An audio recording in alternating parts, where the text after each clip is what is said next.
Pada masa kepemimpinan Sultanah Tajal Alam, Aceh menghadapi tantangan besar dalam mempertahankan kedaulatan wilayah Sumatera.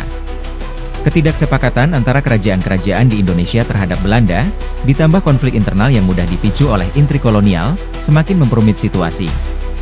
Belanda memperluas kekuatannya dengan membuka front kedua di pantai barat Sumatera, wilayah yang sebelumnya berada di bawah pengaruh Aceh hingga ke Bengkulu. Sumber daya seperti lada dan emas, terutama dari Salida, menjadi incaran utama mereka sejak wafatnya Sultan Iskandar Muda. Meski pada tahun 1658 pasukan Aceh pernah menyapu bersih Belanda, gerakan subversif tetap dilakukan. Intrik seperti yang terjadi di Pulau Cingkuk menjadi salah satu taktik mereka.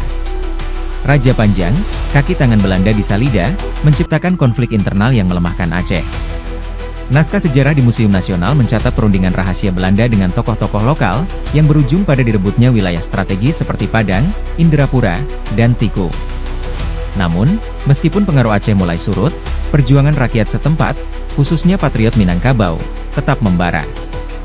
Dukungan mereka kepada Aceh menjadi penghalang bagi Belanda, yang seringkali dipukul mundur oleh pasukan gabungan Aceh dan masyarakat lokal. Walau pada akhirnya strategi militer dan politik Belanda berhasil mematahkan pengaruh Aceh, semangat solidaritas rakyat menjadi bukti bahwa Kesultanan Aceh tetap dihormati.